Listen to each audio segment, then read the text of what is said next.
Jump off that exhausting hamster wheel and into balanced living with Dr. Marissa. Promise you joy in the mystery. Dr. Marissa, also known as the Asian Oprah. Her mission, to be a beneficial presence on the planet. Her purpose, to be your personal advocate to live, laugh, love, learn. Her life motto, don't die wondering. Take back your life with Dr. Marissa Pay.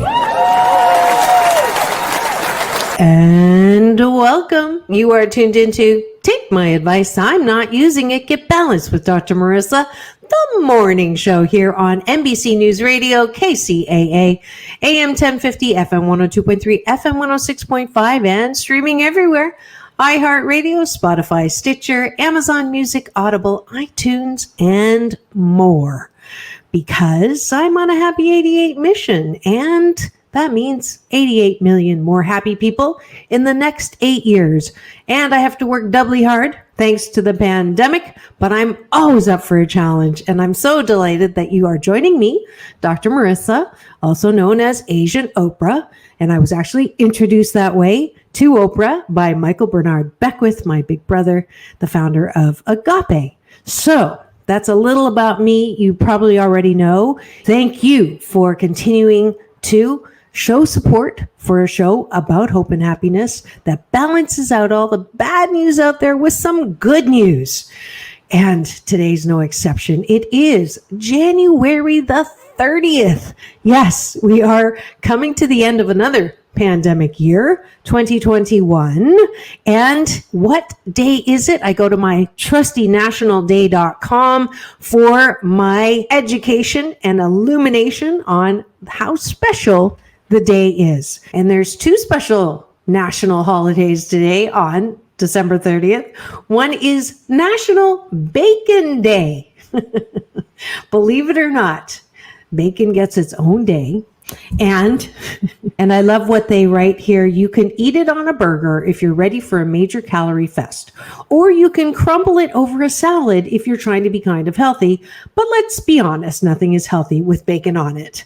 And that made me laugh, and laughter is my favorite sound in the whole wide world.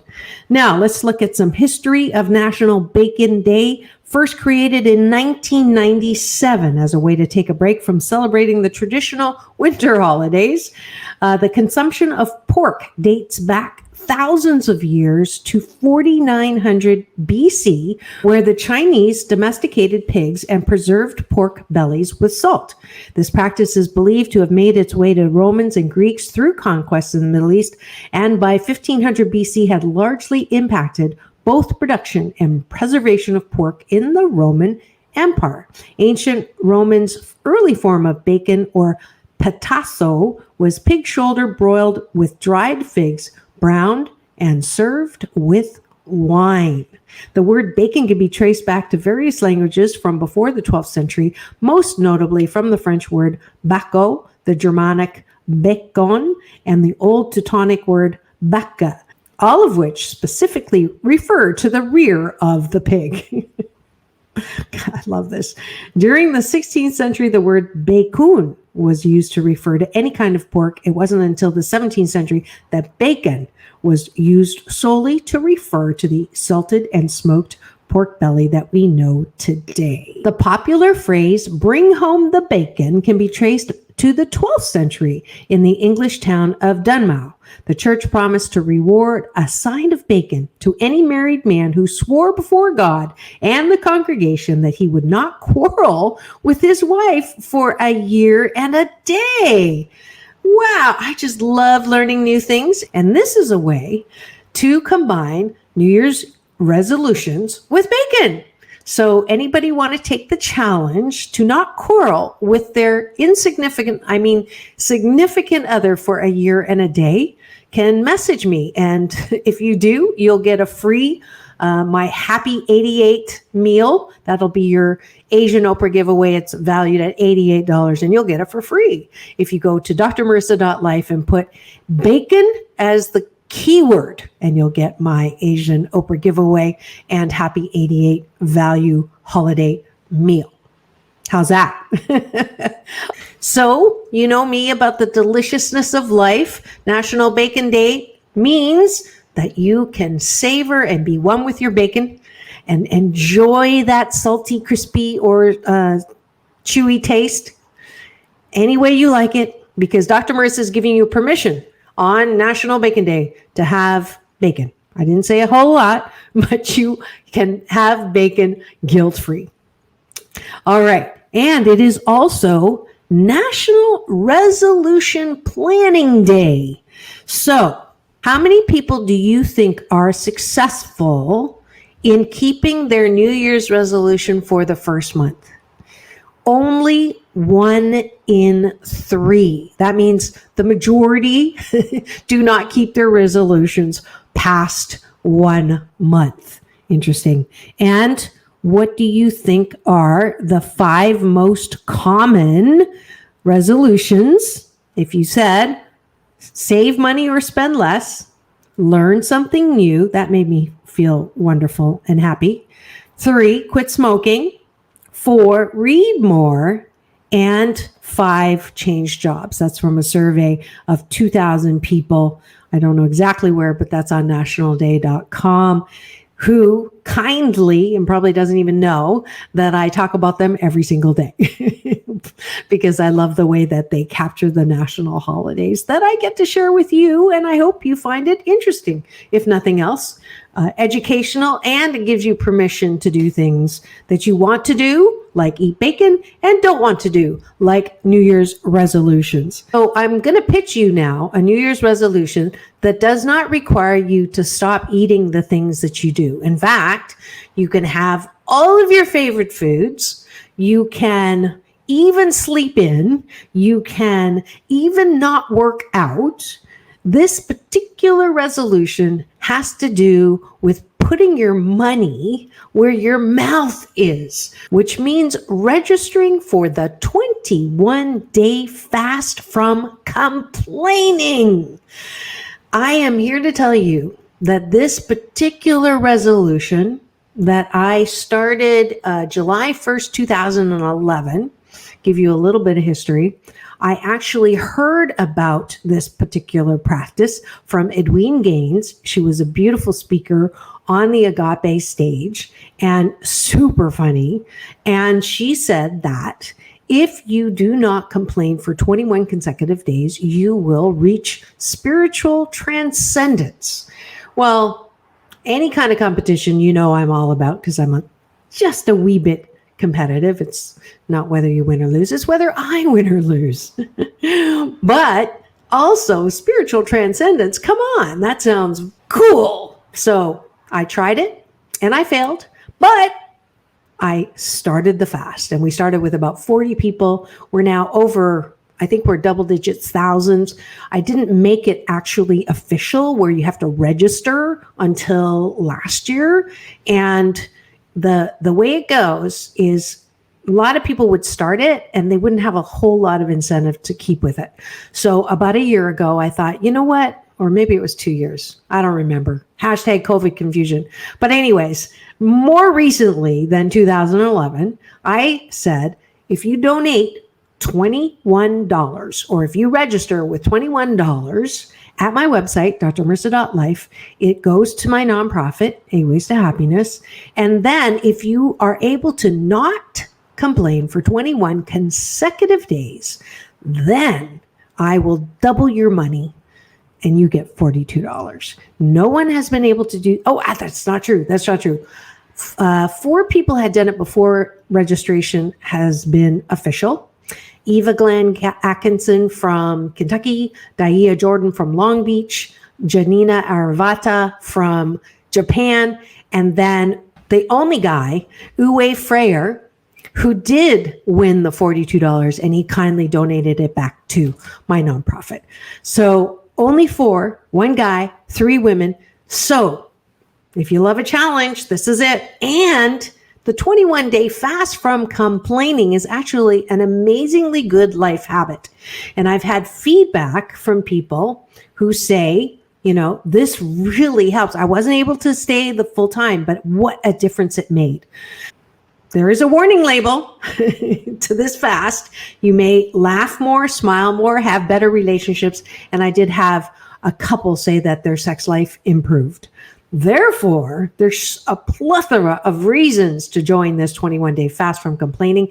And for the first 21 days, on weekdays, I'll be bringing you the actual tip on how to stay complaint free. You can actually find those. I used to have an app, but it went out of date or out of style, and I couldn't find someone to maintain that. And it was quite a bit of investment that for a free app. So I thought, you know what?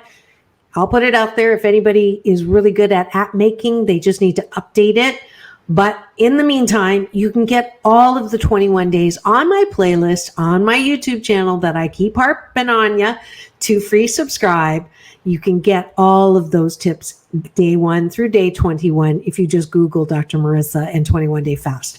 But go to my YouTube channel, subscribe there, and then every day you'll get the show, and every show will have the tip. Is that a deal? Okay. So 21-day fast from complaining. I'll give you a little hint. Day 1, which will be January 1st, if you're going to complain about that you're hungover, well, that's kind of the consequence of drinking all night, but it's okay. You can complain all day 1 of the fast, because if you complain, you go back to day 1, and it's day 1 all day. So I use day 1 as a baseline to see how many times you actually complain. So that's day 1. So if you wake up on day 2, you might want to take the tip for day 2, which is never miss an opportunity to keep your mouth shut. A little harder to not complain on day 2. So that's a hint on how easy this fast is, that you can always keep your mouth shut all 21 days and win $42 if you register at drmarissa.life. But I'll let you decide. And if you just heard the giveaway, by putting bacon on the subject matter, you will get a free registration. Also, the holiday value meal for Happy 88 meal is still on till the end of this year. So if you want an audiobook copy of my best-selling book, 8 Ways to Happiness from Wherever You Are, narrated by yours truly, a copy of my children's book, which I gave away actually last month in my Happy Zine. So you'll want to get on my distribution list by just going to drmarissa.life. I'm giving away an audiobook to everyone that replies from that Happy Zine. And I know that Lisa Trigg has already registered. She's waiting for the Happy Zine to come out. It will come out most likely January 31st. That will have a link to a free copy of the audiobook. But if you don't want to wait and you want to register, then you'll want to go to drmarissa.life and get that Happy 88 meal. Also included is a download of my moving meditation called Balanced Tai Chi Gong, a combination of Tai Chi, Qigong, and a little bit of life balance coaching in there. So all of those plus some original music, $88, last chance to get it before the end of the year, $88 value for only $28. All right. Coolio. So when we come back, I had such a great response to the Sexual Healing with Dr. Marissa series show that I did with Veronica Monet yesterday. It was on shame and relationships and releasing shame. If you didn't get a chance to hear it live, you can go to my YouTube channel and get it. That I thought I would bring another, since this is the break and it's less likely that the kids are going to be listening with you in the car, that I would bring you a PG rated. It used to be R rated, but I had to bring it down for my NBC network because I was told to. So this is the PG version of Sexual Healing with Dr. Marissa and Devi Ward. She is a repeat wonderful resource of mine for anything that has to do with sex. She's the one who told me how many different kinds of orgasms there are, and that's going to be in the Spotlight interview. So you will not want to miss that. When we return on Take My Advice, I'm Not Using It, Get Balanced with Dr. Marissa, the morning show here on KCAA, the station that leaves no listener behind.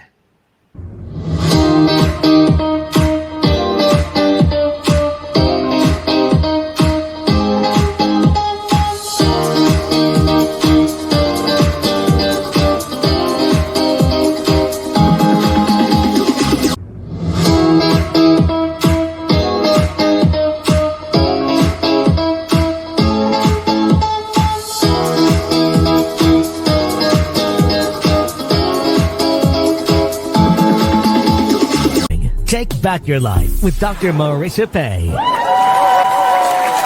And we're back. You're tuned in to Take My Advice. I'm not using it. Get Balance with Dr. Marissa, the morning show here on KCAA, NBC News, CNBC News, and NBC Sports Radio, AM 1050, FM 102.3, FM 106.5, streaming everywhere, kcaaradio.com, as well as my YouTube channel, where you can get my new short film, PPP, Post-Pandemic Possibilities, which I got to show yesterday because it was National Short Film Day.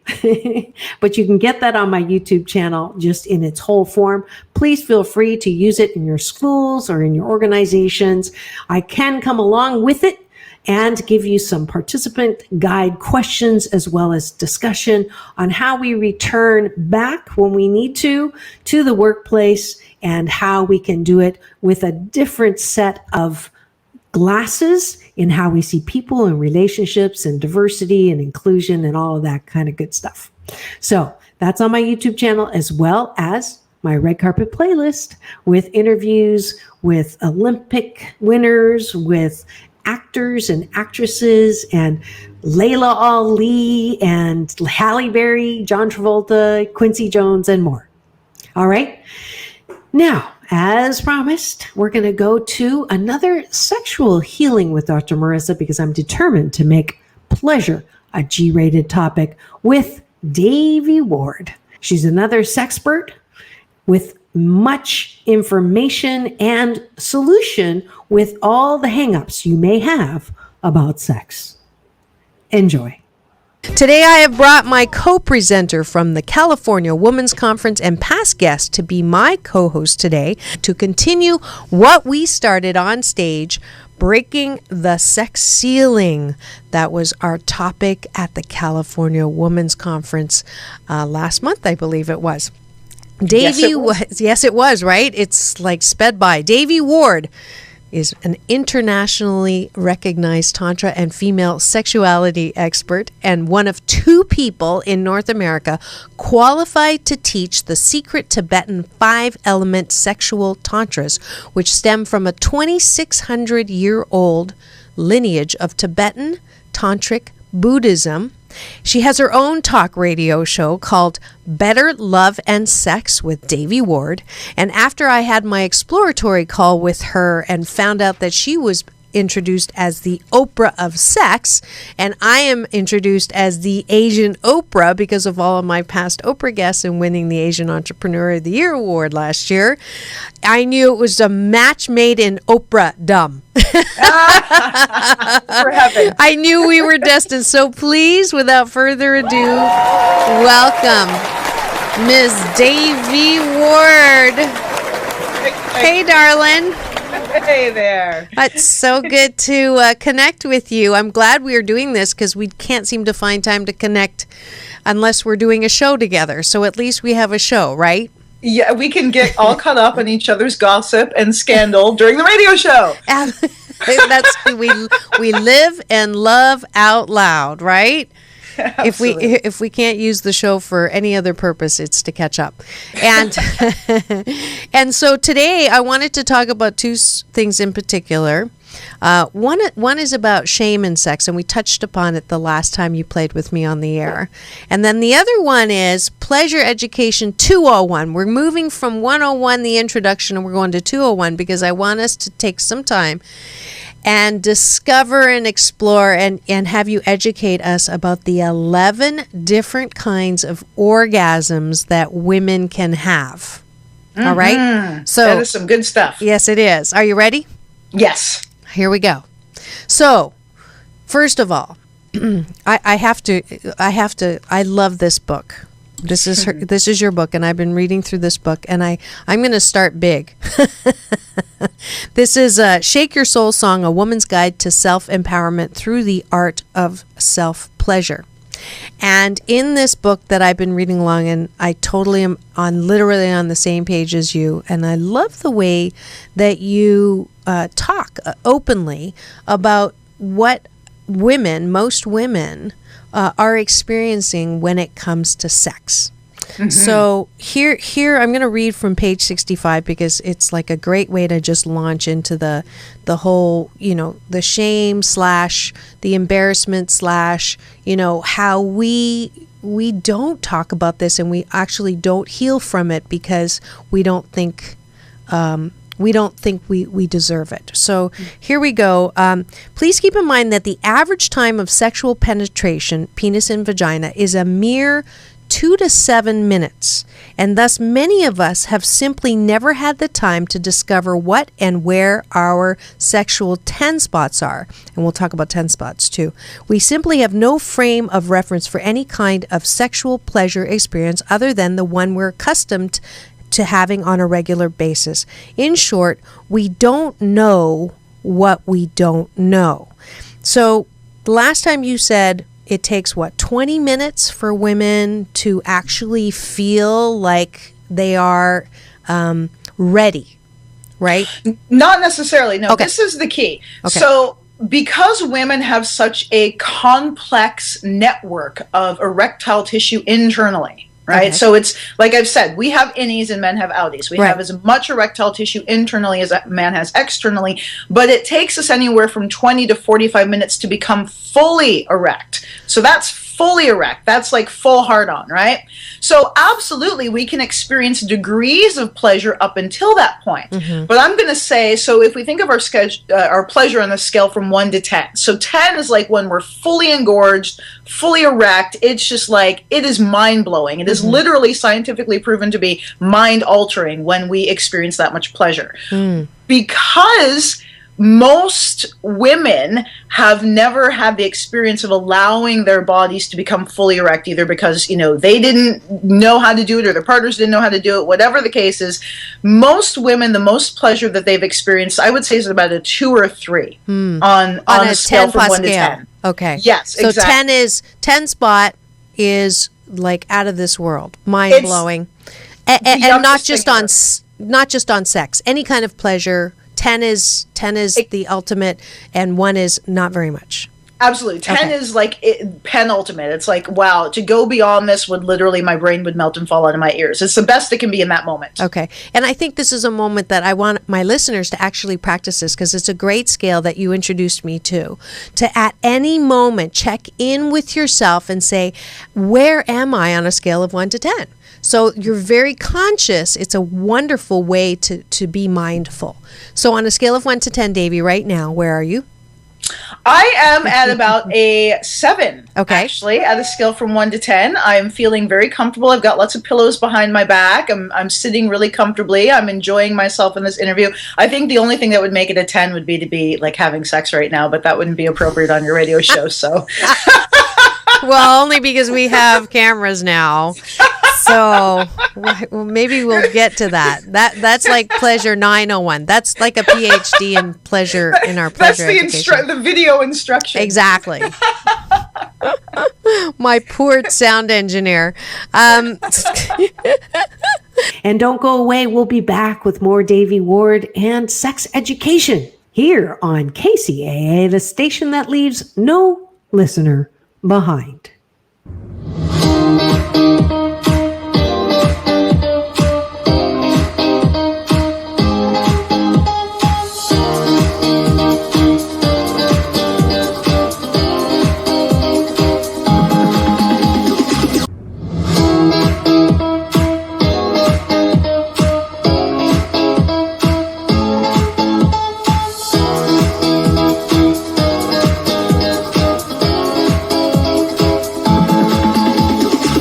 Take back your life with Dr. Marissa Pay.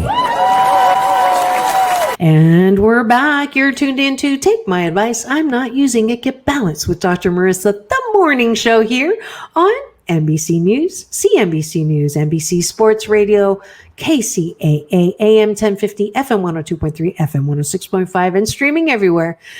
And thank you for all your support. This is the number one 8 a.m. show in the Inland Empire on the number one talk news station in the Inland Empire, KCAA. So grateful. Thank you again to all those who support me, including those at KCAA. Station owner, Fred Lundgren, and his beautiful wife, Linda, who's so supportive on my Facebook, as well as Mark Westwood, station manager, and all those behind the scenes helping me out, Rick in the Morning, Joe Pagano, and more. Thank you so much for all you do. This is my 2021. Thank you so much, all of you. And of course, to you, my listeners, who continue to support my work, my Happy 88 mission, and my love and zest for life.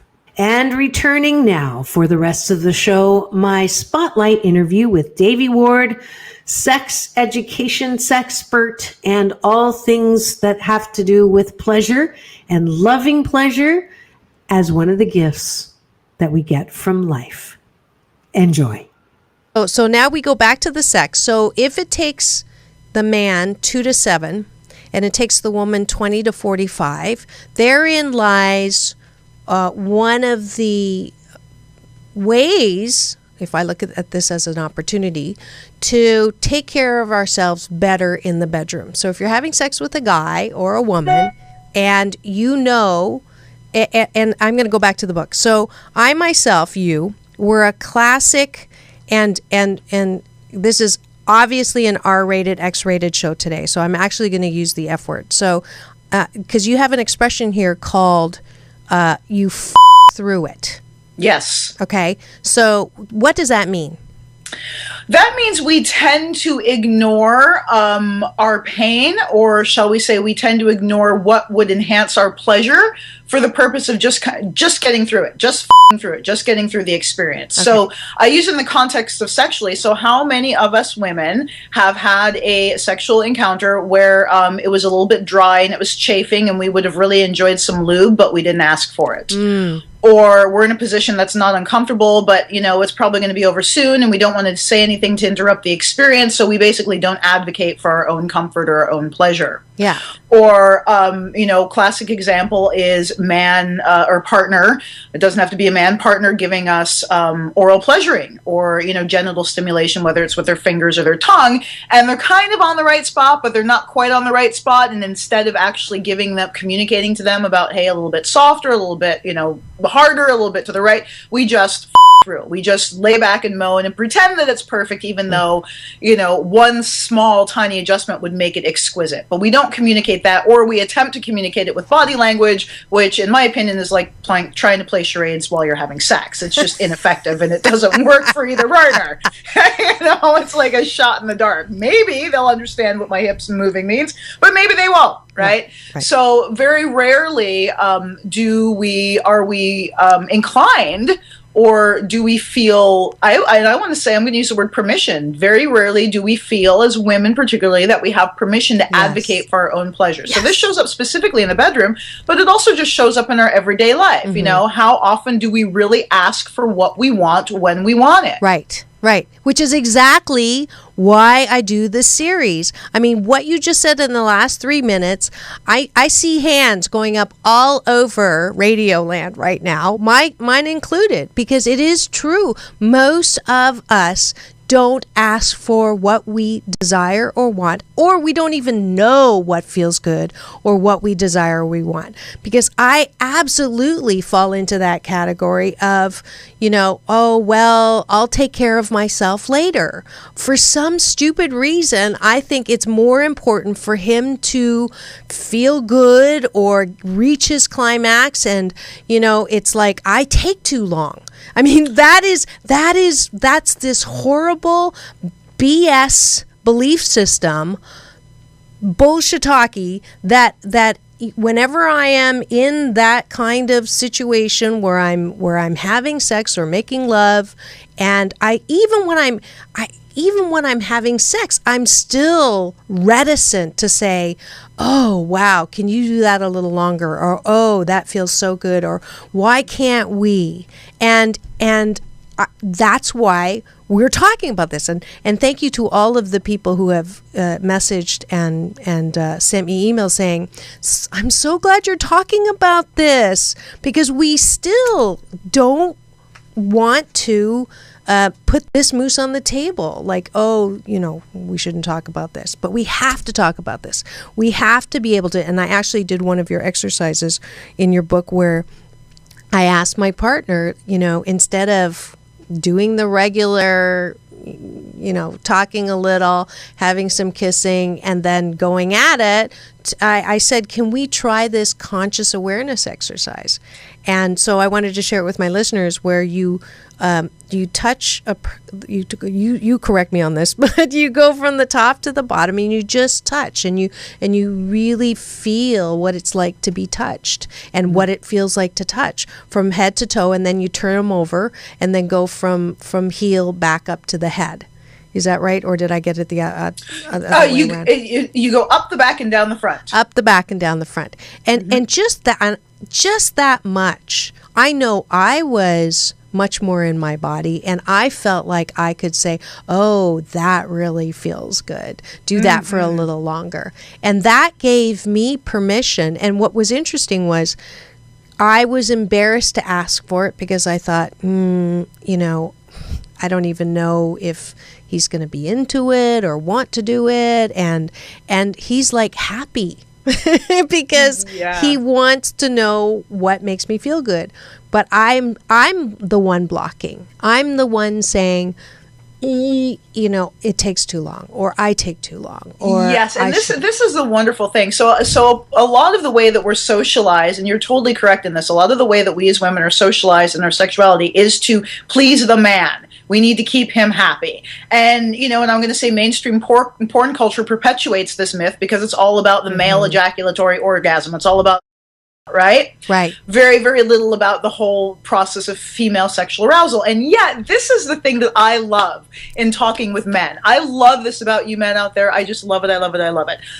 Men feel like king of the world when their women get off really well. It's like men are wired to pleasure women. And the thing is, they really want to know. They want to know how to rock our world and make our brains melt and be the best sex ever for us. They really want to know that, right? So the more information we can give them in a very positive, life-enriching, supportive way, the better off they are. It's a win-win situation for both people. I get to communicate, yes, I really like that. That's a fabulous thing. Keep doing that, please. And they get to feel like the diggity dank man of the world because they're doing that same thing. And I want to say, in partnership, regardless of your sexual orientation, I'm going to bet that your partner, if your partner is there in bed with you, they want to give you a 10. Because I know if I'm there in bed with you, I'm all about, I want you to have the best experience you've ever had, right? And the more information you can give me about what's working, the better. The better I can do my job. Now, right? I have to be honest with you. I honestly must have, I don't know, my first probably dozen experiences, I would say out of that dozen, 8 did not really want to give me a 10. So I come from a very unhappy, unfulfilling, to say the least, and extremely what's the word? Debilitating. So I have even more work to do because I automatically assume that they don't want to do that. That's not their goal. And so the good news is I am meeting men who assure me that is what they want to be a lover a good lover to me? And that is like a weird concept. And I have to say, for those of you who have heard my past show on how, I'm going to bring you along with me on how I couldn't, I never could see myself as someone that could have sex without intimate relationship.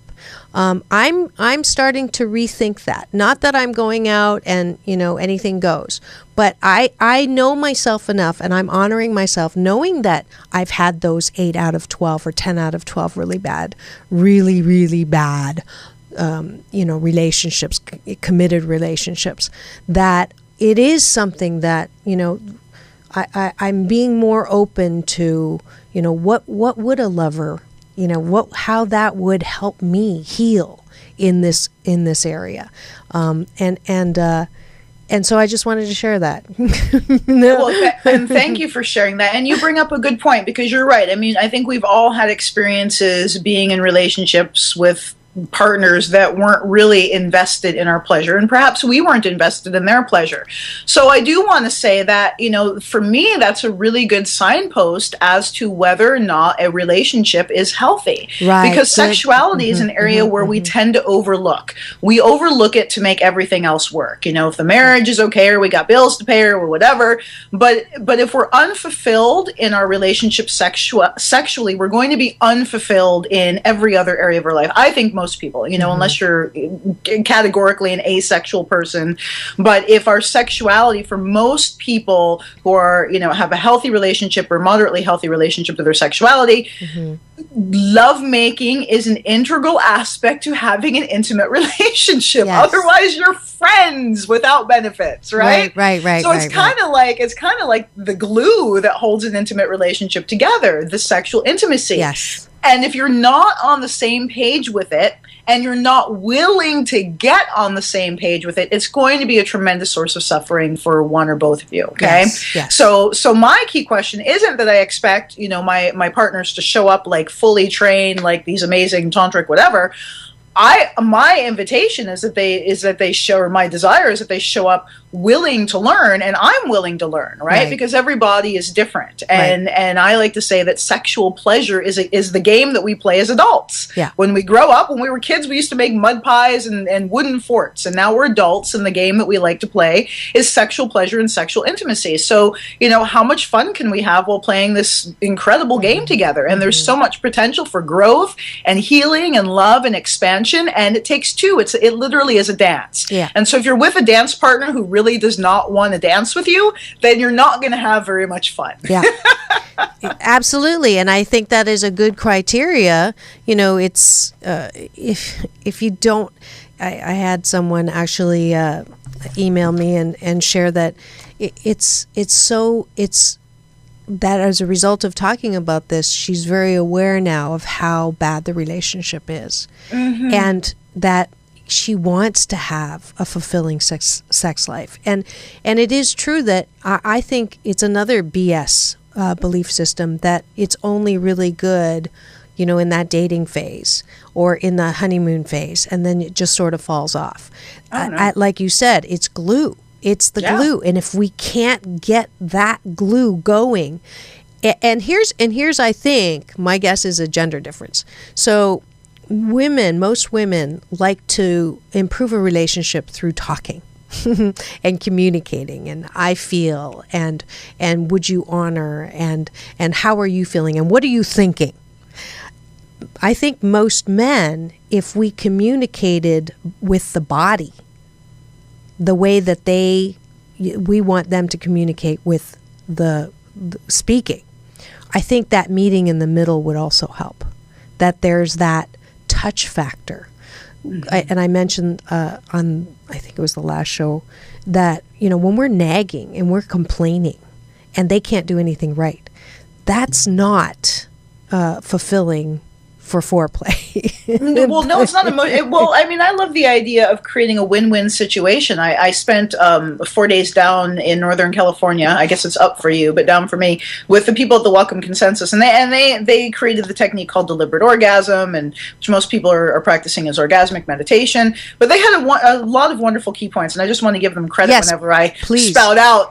Yeah, because I haven't been able to catch up with you on that. I know you were there that weekend. I talked to you briefly, so it was great. Did you actually practice orgasms, or no? Did you? Okay. It was wonderful. It was a retreat. It was called Common Sensuality, right? And it was a retreat on pleasure and sensuality and female orgasm. But it was so little about, or it was interesting because so little orgasm was actually practiced in the traditional sense of the way we think of orgasm, which is physical genital touching, right? We did have an incredible demonstration, and we did have time to pleasure ourselves and that sort of thing, but there was an interactive connection. There was no nudity, no genital touching between the participants or anything like that. So it was totally my learning style. I don't like having random people touching me, that especially my genitals that I don't know. But the point that I wanted to make about that is they had so many incredible concepts that they shared about how we're socialized regarding our sexuality, and how much of our cultural programming that, again, we don't know what we don't know, that limits our experience to experience pleasure in all its myriad forms. Yes. Right? Yes. And so they spoke specifically about this relationship between men and women, and exactly what you described. When he can't do anything good enough, when we were constantly complaining, it's not a win-win situation. Right. So it's like looking at how can we create a win for both of us? How can we both win in this situation? And one of the concepts that they threw out is for men and women to have friendships which include sexuality. So very often we're lovers, very often we're partners, very often we're husband and wives, but how often are we friends that are exploring our sexual connection? And I think that's a really great orientation to relationship. I'm enjoying practicing that right now with a new guy in my life, is establishing a friendship, so that we can be totally authentic and totally real and totally just 100% with each other, and we get to include our sexuality in our friendship. I think that's where I'm headed too. And it's a great feeling. It's a very different feeling. So there's not all that, there's not all that expectation. There's not all that, well, what does this mean? All it means is that I enjoy your company, and I'm healing. I'm doing some healing work on my sexuality and my sensuality and how I feel about my body and what makes my body feel good. And we're playing together. And that's really the approach. We're playing together. We get to play, and it's fun, because sex can be so heavy, and and the topic of sex, because there's so much wounding, and I appreciate that. And I think it's important to acknowledge that we all have woundings and we all have pains in regards to our sexuality. And yet, if we can bring that sense of innocence and that sense of joy and that sense of exploration and just this pure, heartfelt desire to give and receive pleasure. Right. Like, it's just so beautiful. It has the potential for such beauty and such growth and such transformation for our hearts. And I hope you are all getting that. I mean, that's why I do this series, because we've let sex become hostage to the dark side. Yes. Right? Porn, exactly. Slave trade, the abuse. Yes, obviously I have that on my show so that we can work against it. But we have to balance it with the light side. We have to balance it with the joy of sex. So the teaser for today's show was going through the 11 kinds of orgasms, which I didn't know that we could have. And certainly many women, and the stats are up to 80% women don't even know, haven't experienced a vaginal orgasm and or fake. So here we go. The 11 are, and I'm just going to read them off. This is also in Devi's fabulous book here. Clitoral orgasms are usually short and intense. They're often what we think of as a climax, and they can be easily compared to the male ejaculatory orgasm. And I would guess, Devi, correct me if I'm wrong, this is probably the one that most women, if they are orgasmic, have this kind of orgasm. Yeah, generally when we say orgasm, we're thinking of a clitoral orgasm, and clitoral orgasm, and that's just the tip of the iceberg. I mean, literally, yeah. I mean, most people don't know that 90% of the clitoris is internal, right? No, so I didn't know that. Yeah, it's not just this tiny little nub. That literally is the tip of the iceberg. And so clitoral orgasms are women's, it has 8,000 nerve endings. It's the gateway for most women to pleasure and to ecstasy. And yet, even our experience of clitoral orgasm is minuscule or minimal compared to its potential. I was able to witness a 1 hour long clitoral orgasm. So literally for an hour, this woman was having waves and peaks and valleys of clitoral pleasure. Wow. In one of your sessions? And at the female orgasm retreat that I went to with the Welcome Consensus, they did a demonstration of a 1 hour orgasm. And they were only demonstrating clitoral orgasms because they don't do a lot of, talk about the internal vaginal orgasm. So what most of us, again, that's why I'm saying, compared to our potential, we're experiencing a fraction. I would say, again, like a 2 or 3 on a scale from 1 to 10, even if we're having great sex. I mean, when I started practicing Tantra, I thought my sex was fine. I didn't know where my G-spot was. Intercourse was painful, but I thought it was fine, right? I was good. I was good to go. Right. I was experiencing, I would say, like a 1.5 to a 2, right? And I had maybe had a few other experiences that were maybe a 3. But compared to what I'm experiencing now, and that's just, again, I'm just, our potential is literally infinite. So we'll continue to grow.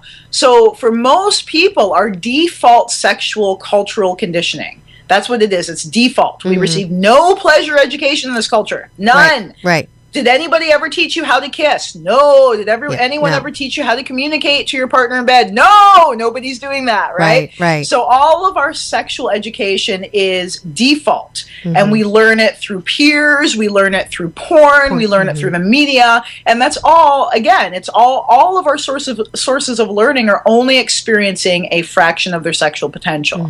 So when we start expanding our current paradigm, shall we say, and we start tapping into higher and higher realms of sensual and sexual pleasure, we begin to have a much broader view and a much wider,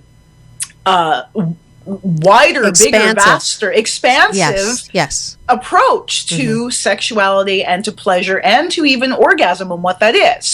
So my goal by the end of the year is to have all 11 of these. And they're fabulous. And the thing to keep in mind, this is the thing to keep in mind, especially for women. So because we're accustomed to clitoral orgasm, and we know what that feels like, and it looks sort of like a male ejaculatory orgasm, it's a release of tension. Basically, it's a genital sneeze, and then we feel nice and relaxed afterwards. That's our orientation orgasm. But ladies, your vaginal orgasms are a completely different ballgame. Okay, so let's go to those. So you've got G-spot is number 2, U-spot is number 3, A-spot is number 4, P-spot is number 5. And those are all vaginal orgasms, right? They're inside the vagina. Well, the U-spot, actually, no. The U-spot refers to the urethral sponge. Okay. So the urethral sponge, the periurethral sponge is what our G-spot is. It's spongy tissue that surrounds the urethra. Now, the G-spot is anywhere, when it's unengorged, it's about an inch and a half inside the vagina. When it's engorged, it's about 2 inches deep. Wow. Right? But the thing is it extends all the way from the back of the G-spot all the way to the vaginal opening. And then on the outside of the vaginal, like right above the introitus, around your urethra, right? It's your U-spot, your urethral spot. There's that spongy erectile tissue, and it's friction sensitive. And so many, many women, and this is something that I just honestly started experiencing in the last year and a half, can experience orgasm through having that spongy erectile tissue outside, surrounding the urethra, stimulated.